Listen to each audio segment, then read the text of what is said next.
ছাত্ররা ভালো আছো? হ্যাঁ, অনেকদিন পরে তোমাদের সাথে আজকে দেখা। আজকে তোমাদের যে বিষয়টা আলোচনা করতেছি, সপ্তম অধ্যায় রাসায়নিক বিক্রিয়া। হ্যাঁ, তো রাসায়নিক বিক্রিয়া আসলে আমরা রাসায়নিক পরিবর্তনকে যে আমরা সমীকরণের আকারে প্রকাশ করি, সেটাই কিন্তু আসলে রাসায়নিক বিক্রিয়া। যেমন তোমরা জানো, হাইড্রোজেন অক্সিজেনের সাথে বিক্রিয়া করলে পানি হয়। এই ক্ষেত্রে কিন্তু হাইড্রোজেন এবং অক্সিজেন দুইটা মৌলিক পদার্থ, গ্যাস, এবং অক্সিজেন স্বাভাবিকভাবে তরল। এখানে কিন্তু এটা একটা রাসায়নিক পরিবর্তন করছে, সম্পূর্ণ ভিন্ন ধর্ম বিশিষ্ট নতুন পদার্থ তৈরি হয়েছে, সেই জন্য এটা একটা বিক্রিয়া। হ্যাঁ, এটা একটা রাসায়নিক পরিবর্তন। তাহলে সকল রাসায়নিক পরিবর্তনকেই আমরা বিক্রিয়ার আকারে প্রকাশ করতে পারি। আজকের যে বিষয় রাসায়নিক বিক্রিয়া, তো রাসায়নিক বিক্রিয়া এটা বোঝার আগে বিক্রিয়াকে আগে আমাদের প্রথমে শ্রেণী বিভাগ করা উচিত। হ্যাঁ, বিক্রিয়াকে আমরা প্রথম তিনটা ভাগে ভাগ করতে পারি। বিক্রিয়ায় তাপের উদ্ভব হবে কি হবে না তার উপর ভিত্তি করে বিক্রিয়াকে আবার দুই ভাগে ভাগ করা হয়েছে। তাপের উদ্ভব হবে না শোষণ হবে তার উপর ভিত্তি করে বিক্রিয়াকে আবার দুই ভাগে। এটা হলো, বিক্রিয়ায় যদি তাপের উদ্ভব ঘটে তাকে বলা হয় তাপোৎপাদী বিক্রিয়া, বিক্রিয়ায় যদি তাপের শোষণ ঘটে তাকে বলে তাপভারী বিক্রিয়া। আবার কখন কখনো দেখা যায় বিক্রিয়ার সম্মুখ দিকে অগ্রসর হয়, আবার পশ্চাৎ দিকে অগ্রসর হয়। একই সাথে সম্মুখ দিকে এবং পশ্চাৎ দিকে অগ্রসর হয়, অর্থাৎ বিক্রিয়ার গতি প্রকৃতির উপর ভিত্তি করে বিক্রিয়াকে আবার বিভাগে ভাগ করেছে। একটা হলো একমুখী বিক্রিয়া, উভমুখী বিক্রিয়া। তাহলে একমুখী বিক্রিয়া কাকে বলে? যদি কোনো বিক্রিয়া শুধুমাত্র একদিকে সংগঠিত হয়, অর্থাৎ সম্মুখ দিকে সংগঠিত হয়, তাকে একমুখী বিক্রিয়া বলে। আর উভমুখী বিক্রিয়া হলো যদি কোনো বিক্রিয়া একই সাথে সম্মুখ দিকে এবং পশ্চাৎ দিকে সংগঠিত হয়, তাকে বলে উভমুখী বিক্রিয়া। নেক্সট আসছে, এরপর আসছে রাসায়নিক বিক্রিয়ায় দেখা যায় যে বিক্রিয়ক যখন উৎপাদে পরিণত হয় তখন তাদের জারণ সংখ্যার পরিবর্তন হয়, অর্থাৎ যোজনী পরবর্তী পরে আসতেছে এই জারণ সংখ্যার সংজ্ঞা কি বলে। তো এখন এই জারণ সংখ্যার পরিবর্তন হবে কি হবে না তার উপর ভিত্তি করে বিক্রিয়াকে আবার দুই ভাগে ভাগ করেছে। এটা হচ্ছে রিডক্স বিক্রিয়া, নন রিডক্স বিক্রিয়া। ক্লিয়ার? তাহলে এখন আমরা বিক্রিয়ার স্পেসিফিক আমরা সংজ্ঞায় চলে যাই। তাহলে রিডক্স বিক্রিয়া কাকে বলে? প্রকৃতপক্ষে সকল জারণ বিজারণ বিক্রিয়াই রিডক্স বিক্রিয়া। যে বিক্রিয়ায় ইলেকট্রনের স্থানান্তর ঘটে তাকে রিডক্স বিক্রিয়া বলে। হ্যাঁ, অর্থাৎ যে বিক্রিয়ায় বিক্রিয়ক যখন উৎপাদে পরিণত হয় তখন জারণ সংখ্যার পরিবর্তন হয়, হ্যাঁ, তাকে রিডক্স বিক্রিয়া বলে। তাহলে প্রশ্ন আসছে, তাহলে জারণ সংখ্যা কাকে বলে? জারণ সংখ্যা হল কোনো যৌগের অণুতে কার্যকরী বিক্রিয়া জারণ সংখ্যা যৌগস্থ কোনো পরমাণু আধান সংখ্যাই তার জারণ সংখ্যা। এবার নন রিডক্স বিক্রিয়া কাকে বলে? যে বিক্রিয়ায় জারণ সংখ্যার পরিবর্তন ঘটবে না তাকে নন রিডক্স বিক্রিয়া বলে। এখন আমি দু একটা উদাহরণ দিচ্ছি রিডক্স বিক্রিয়া এবং নন রিডক্স বিক্রিয়া।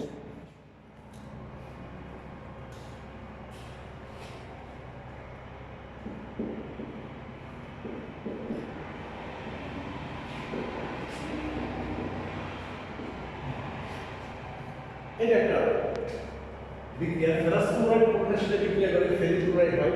এখানে কিন্তু জারণ সংখ্যার পরিবর্তন হয়েছে, কারণ তোমরা জানো ফেরাস ক্লোরাইডে ফেরাসের জারণ সংখ্যা +2, ফেরিক ক্লোরাইডে আয়রনের জারণ সংখ্যা +3, ক্লোরিনের জারণ সংখ্যা 0। কারণ তোমরা জানো মুক্ত মৌলের জারণ সংখ্যা 0। হ্যাঁ, কিন্তু জারণ সংখ্যা 0 কিন্তু যোজনী কিন্তু 0। কারণ তোমরা তো জানো যোজনী হচ্ছে একটা মৌলের ক্ষমতা। একটা মৌল কত সংখ্যক হাইড্রোজেন পরমাণু বা তার সমতুল্য পরমাণুর সাথে যুক্ত হতে পারে সেই সংখ্যাই উক্ত মৌলের যোজনী। সেই জন্য ক্লোরিনের জারণ সংখ্যা 0 কিন্তু যোজনী কিন্তু 0। তাহলে এটা একটা রিডক্স বিক্রিয়া। রিডক্স কথা আসতেছে রিডক্স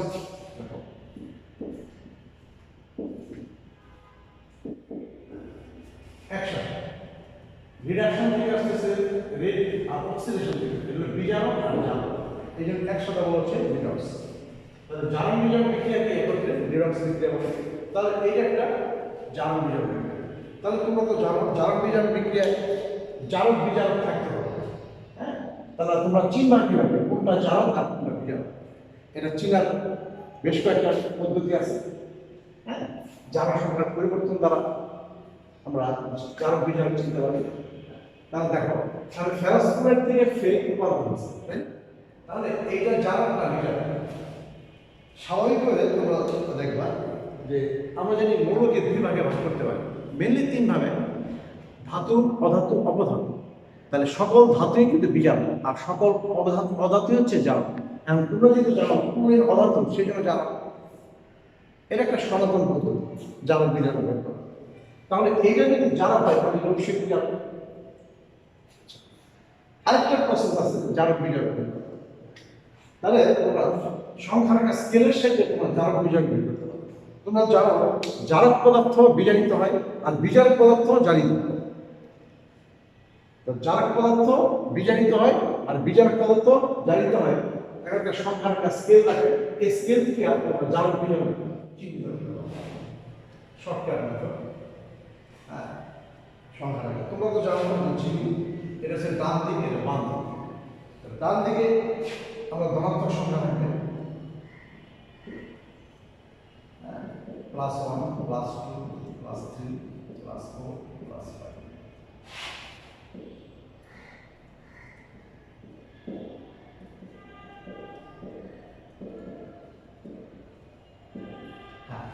আচ্ছা, যেহেতু এখন এর সাথে জারিত যদি দেখো বাম থেকে ডানে যাওয়া মানে কিন্তু ধনাত্মকতা বৃদ্ধি পাবে, আর ডান থেকে বামে যাওয়া মানে ঋণাত্মকতা বৃদ্ধি পাবে।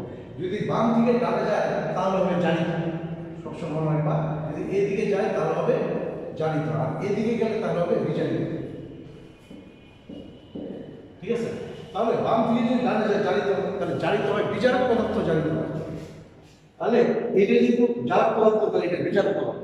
তাহলে সে জারিত হচ্ছে কি করে? তাহলে দেখো ফেরাস প্লাস থেকে +3 হয়েছে, +2 থেকে +3 হয়েছে, তার মানে এদিকে গেলে তো জারিত হওয়া, সেই জন্য বিজারক পদার্থ জারিত হয়।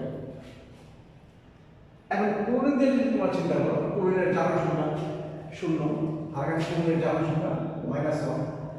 তোমরা তো জানো একটা যৌগের মোট জারক মান 0। হ্যাঁ, তাহলে +3 থেকে -1 পরমাণু 3টা আছে, যদি 3 দিয়ে গুণ করো তাহলে -3 +3 কাটা গেলে, তার মানে ফেরিক ক্লোরাইড সংখ্যাটা সঠিক। তোমরা জারক সংখ্যা যদি 0 হয় একটা যৌগের, তাহলে তোমরা নিশ্চিত হইতে পারবে সংখ্যাটা সঠিক। আচ্ছা, তাহলে ক্লোরিনের মোলের জারক মান কত? -1। তাহলে 0 থেকে -1, তার মানে এই 0 থেকে যে -1 হয়, তার মানে ক্লোরিন বিজারিত হয়েছে। আমি আগে বলেছি জারক পদার্থ বিজারিত হয় আর বিজারক পদার্থ জারিত হয়। ক্লিয়ার? এটা তোমরা উঠে নাও।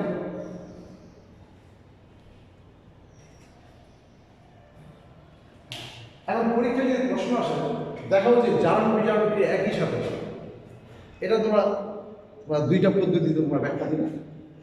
একটা হলো জারক সংখ্যা পরিবর্তন দ্বারা, আর একটা ইলেকট্রনীয় পদ্ধতি। আরেকটা জিনিস তোমরা দুটোই অবশ্যই দূর করবা না।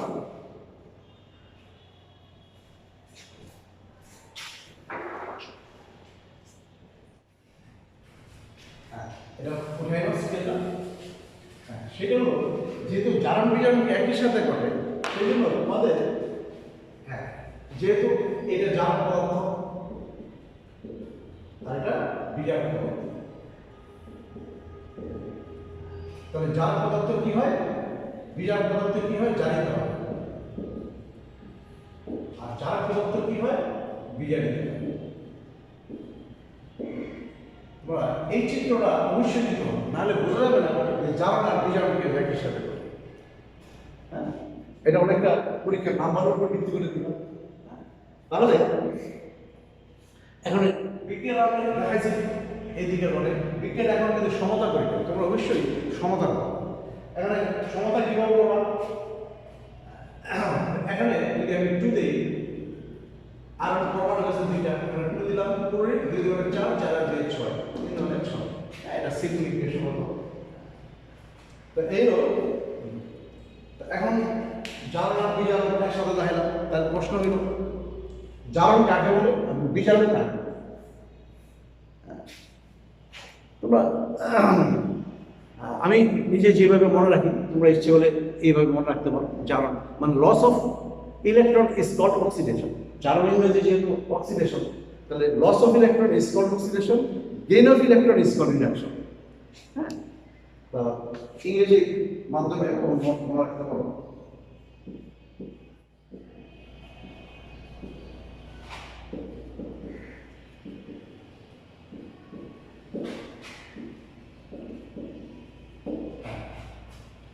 আর লস অফ অক্সিডেশন, লসের জায়গায় যদি গেইন হয়, ইলেকট্রন ইজ কল্ড রিডাকশন। আচ্ছা, তাহলে ইংরেজিতে বাংলা কি? আরেকটা কথা, জারণ এবং বিজারণ এটা কিন্তু কোনো পদার্থ না, এটা কিন্তু পদ্ধতি, প্রসেস। হ্যাঁ, মানে যে বিক্রিয়ায় ইলেকট্রন হারাবে তাকে বলা হয় জারণ, আর যে বিক্রিয়ায় ইলেকট্রন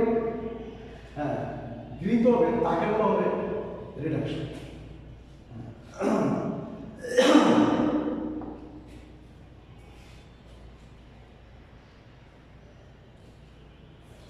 এখন আমরা একটা বিক্রিয়া দেখে চিনব কিভাবে কোনটা জারণ রিডক্স বিক্রিয়া না নন রিডক্স বিক্রিয়া। সেক্ষেত্রে বিক্রিয়াকে ভাগ করা হয়েছে, যেমন সকল প্রতিস্থাপন বিক্রিয়াই রিডক্স বিক্রিয়া, সকল সংযোজন সংশ্লেষণ বিক্রিয়া রিডক্স বিক্রিয়া। হ্যাঁ, এইভাবে আবার কিছু ব্যতিক্রম বিক্রিয়া আছে যারা রিডক্স বিক্রিয়া হয়। তো সেই তাহলে তোমরা এটা উঠে নাও।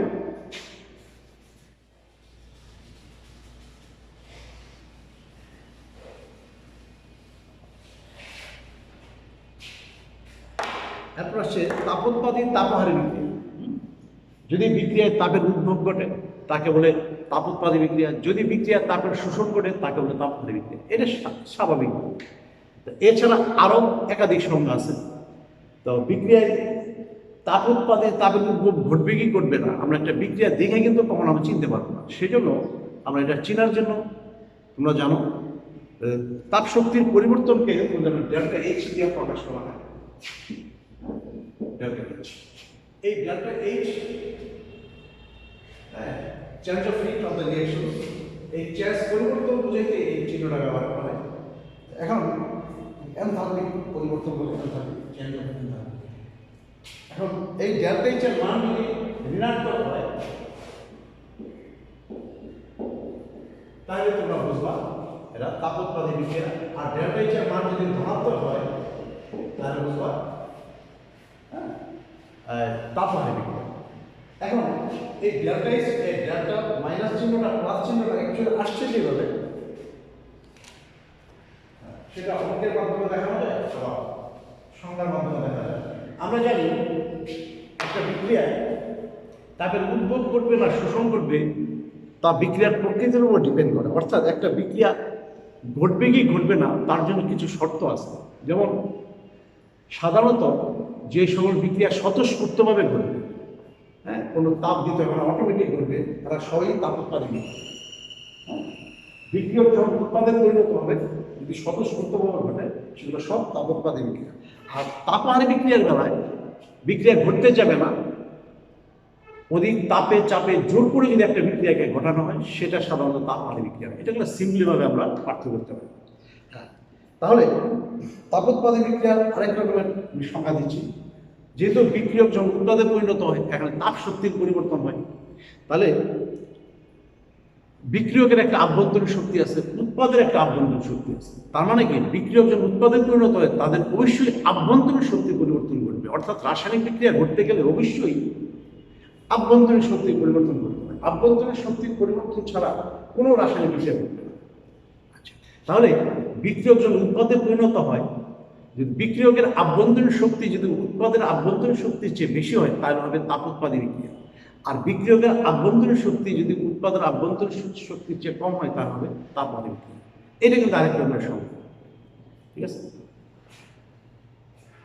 আরেকভাবে সংজ্ঞা দেওয়া যায় যে তাপোৎপাদী তাপহারী বিক্রিয়া বন্ধন শক্তির দ্বারা, যে বিক্রিয়কের বন্ধন শক্তি আর উৎপাদের বন্ধন শক্তির পার্থক্যই কিন্তু রাসায়নিক বিক্রিয়া তাপ শক্তি পরিবর্তন।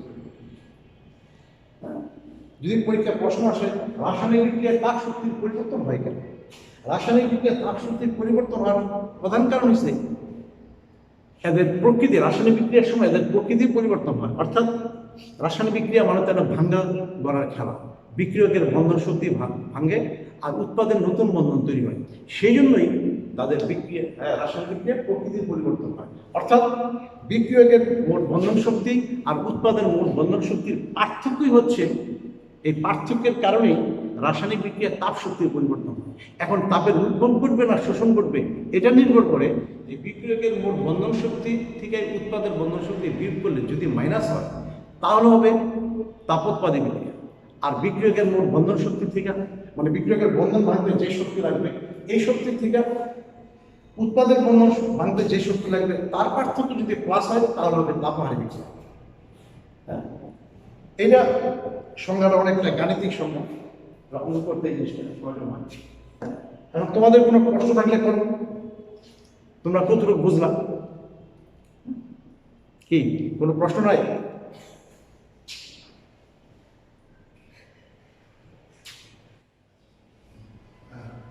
আচ্ছা, তোমরা ধরে নাও সবাই বলেছ। এখন রাসায়নিক বিক্রিয়া কেন ঘটে? হ্যাঁ, এখন যেহেতু তোমরা প্রশ্ন করতে পারছো না, এখন আমারই করতে হয়। কেউ বলতে পারবা রাসায়নিক বিক্রিয়া কেন ঘটে? এটা রাসায়নিক বিক্রিয়া ঘটে, হালকাভাবে যদি বলি যে রাসায়নিক বিক্রিয়া ঘটে এদের রাসায়নিক পদার্থের আসক্তির যদি পরিবর্তন হয় তাহলে রাসায়নিক বিক্রিয়া ঘটে। তাহলে এখানে বস্তু যে কোনো পদার্থেরই তার একটা রাসায়নিক আসক্তি থাকবে। সে আসক্তি, যেমন কোনো পদার্থ, হ্যাঁ, মোটামুটি সকল পদার্থেরই তাদের একটা আসক্তি আছে, তারা ইলেকট্রন গ্রহণ করতে চায়, তাই না? তো এখন রাসায়নিক বিক্রিয়ায় দেখা যায় যে আসক্তির যে পরিবর্তন হয়, এই আসক্তির পরিবর্তনের কারণে কিন্তু রাসায়নিক বিক্রিয়া ঘটে। আচ্ছা, এখন শুধু বিক্রিয়া ঘটতে গিয়ে তার মানে আমরা এই আসক্তির সাথে বস্তু পদার্থের পরমাণু সক্রিয়তার সম্পর্ক আছে, স্থিতিশীলতার সম্পর্ক আছে। একটা পরমাণু যদি অস্থিতিশীল হয় তখনই পরমাণু রাসায়নিক বিক্রিয়া ঘটবে, আর পরমাণুটা যদি স্থিতিশীল হয় তাহলে কখনো রাসায়নিক বিক্রিয়া ঘটবে। তার মানে এটা কিন্তু আরেকটা শক্তি। হ্যাঁ, যে একটা পরমাণু সে সক্রিয় না নিষ্ক্রিয় বা কি ধরনের সক্রিয়, সক্রিয়তার উপর ভিত্তি করে একটা পরমাণু পদার্থ বিক্রিয়া উপর ভিত্তি করবে। হ্যাঁ, এখন সেই জন্য আমরা দেখতে পাই নিষ্ক্রিয় গ্যাসগুলো সাধারণত কোনো বিক্রিয়া করে না। হ্যাঁ, বিক্রিয়া করে উপরে ক্লাসে জানবো। নিষ্ক্রিয় গ্যাসগুলো তারা সাধারণত, যেহেতু তারা নিষ্ক্রিয়, সেই জন্য তাদের কোনো আসক্তি নাই, আসক্তিগত শূন্য। সেই জন্যই নিষ্ক্রিয় গ্যাস পরমাণু যোজনী শূন্য, তার জারণ সংখ্যা শূন্য। তাহলে নিষ্ক্রিয় গ্যাসের মূল সময়ের তার যোজনী যেমন শূন্য, যেহেতু রাসায়নিক আসক্তি নেই সেই জন্য তার জারণ সংখ্যা শূন্য। আর নিষ্ক্রিয় গ্যাসের পরমাণু বাদ দিয়ে অন্যান্য পরমাণু কিন্তু তার, হ্যাঁ, জারণ সংখ্যা শূন্য কিন্তু যোজনী শূন্য। হ্যাঁ, এই জিনিসটা স্পষ্টভাবে মনে রাখবা। তাহলে তার রাসায়নিক বিক্রিয়া ঘটে যেমন আসক্তির পার্থক্যের কারণে, আবার রাসায়নিক বিক্রিয়া ঘটে পরমাণুর সক্রিয়তা পরিবর্তনের কারণে। আবার সক্রিয়তাকে আমরা বিভাগে ভাগ করতে পারি। হ্যাঁ, যেমন ধাতু ইলেকট্রন ছেড়ে দেওয়ার প্রবণতা, অধাতু ইলেকট্রন গ্রহণ করার প্রবণতা। তো এই যে আসক্তি, হ্যাঁ, তো ধাতু ইলেকট্রন ছেড়ে দেওয়ার প্রবণতা যে ছেড়ে দেয় তাকে বলা হয় বিজারক। যে বলের পরমাণু ইলেকট্রন ছেড়ে দিবে সে হবে বিজারক, আর যে বলের পরমাণু ইলেকট্রন গ্রহণ করবে সে হবে জারক। সেই জন্য অধাতু সবসময় আমরা দেখি জারক, কারণ অধাতু পরমাণু ইলেকট্রন গ্রহণ করে আর ধাতু পরমাণু ইলেকট্রন ত্যাগ করে। এখান থেকে তোমরা আবার ধাতুর সংখ্যা দিতে পারো। কিভাবে? ধাতু কাকে বলে? যে মূলের পরমাণু ইলেকট্রন ত্যাগ করে একযোজী, দ্বিযোজী বা ত্রিযোজী ক্যাটায়ন গঠন করে তাকে বলে ধাতু। সেই হিসেবে আমরা হাইড্রোজেনকে ধাতু বলতে পারি, কিন্তু হাইড্রোজেন আবার অধাতুর চরিত্র থাকে। যাই হোক, সেই চরিত্রটা আমরা জানলাম। তাহলে তোমরা দেখো, আমি দেখেছিলাম এটা অধাতু। এই অণুতে পরমাণু আছে দুইটা, যখন সে বিক্রিয়া করবে যে দুইটা পরমাণু হবে। একটা পরমাণু যদি একটা ইলেকট্রন গ্রহণ করে তাহলে একটা পুরাই আয়ন হবে। তাহলে দেখো এই পরমাণু একটা ইলেকট্রন গ্রহণ করে একটা পুরাই আয়ন আছে, কিন্তু প্রশ্ন হলো সেই ইলেকট্রন গ্রহণ কেন করবে? এই প্রশ্নটা তোমরা কেউ করতে পারো। ইলেকট্রন গ্রহণ করবো, তোমরা তো জানো তার ইলেকট্রন বিন্যাস। ক্লোরিন 17 নাম্বার গ্রুপের মূল তৃতীয় পর্যায়ে আছে, তার বহিস্থ শক্তি 7টা ইলেকট্রন আছে। হ্যাঁ, অষ্টক তত্ত্ব অনুযায়ী কোনো পরমাণু যুগ্যতা স্তরে সে ইলেকট্রন 8টা পূর্ণ করতে চায়, যেহেতু 7টা আছে সেখানে একটা যদি গ্রহণ করে সেইগুলো অষ্টক পূর্ণ হয়। তার মানে কি, তাহলে পরমাণুর ধর্ম হইল ইলেকট্রন দান করে বা গ্রহণ করে সে অষ্টক পূর্ণ করতে চায়। হ্যাঁ, তাই ক্লোরিন একটা ইলেকট্রন গ্রহণ করে ক্লোরাইড আয়ন হচ্ছে। এখন যদি আমরা এটা যোগ করে দিই তাহলে দেখো রিঅ্যাকশন আমরা পেয়ে যাবো কিভাবে করছে। দুইটা যদি আমি দুই দিয়ে গুণ করো, এখন যদি যোগ করি এটা কাটাকাটি চলে যাবে, Cl2 প্লাস দুইটা ইলেকট্রন AO2Cl। তাহলে এক অনু করে দুইটা ইলেকট্রন গ্রহণ করে দুইটা ক্লোরাইড আয়ন আছে। তাহলে এখন আমরা যদি সোডিয়ামের সাথে ক্লোরিনের বিক্রিয়া দেখাতে চাই,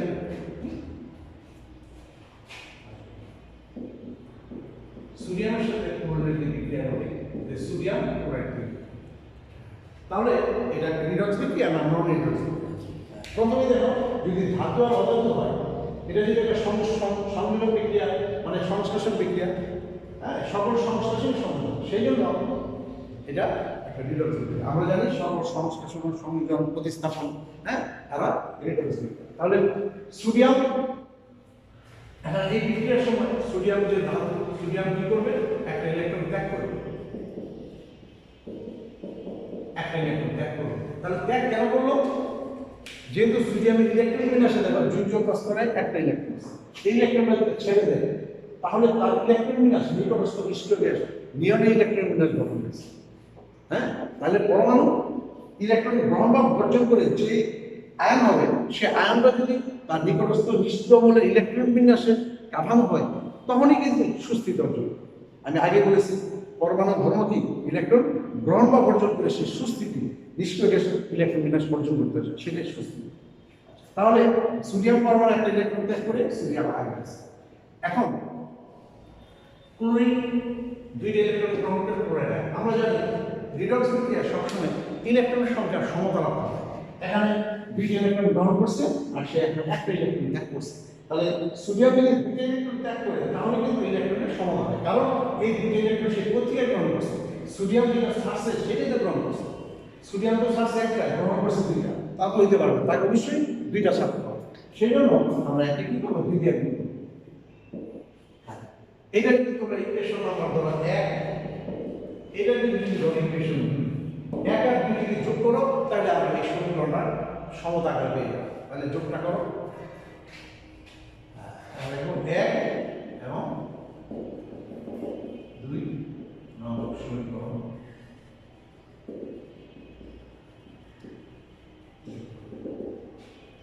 তাহলে 2Na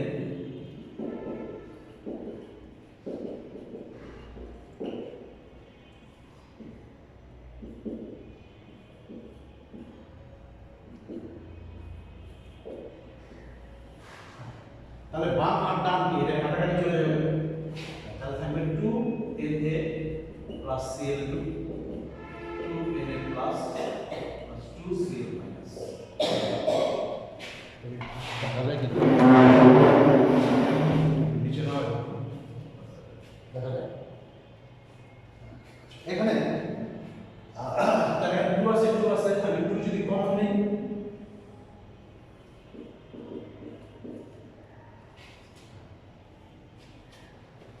Na প্লাস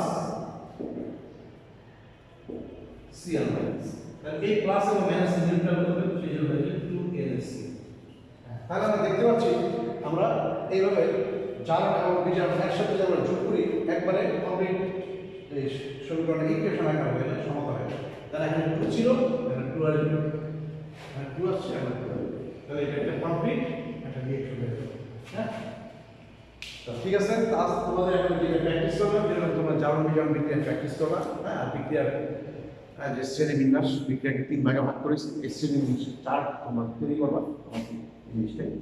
হ্যাঁ, বাসায় প্র্যাকটিস করো। আজকে যদি থাকো, ওকে, থ্যাংক ইউ।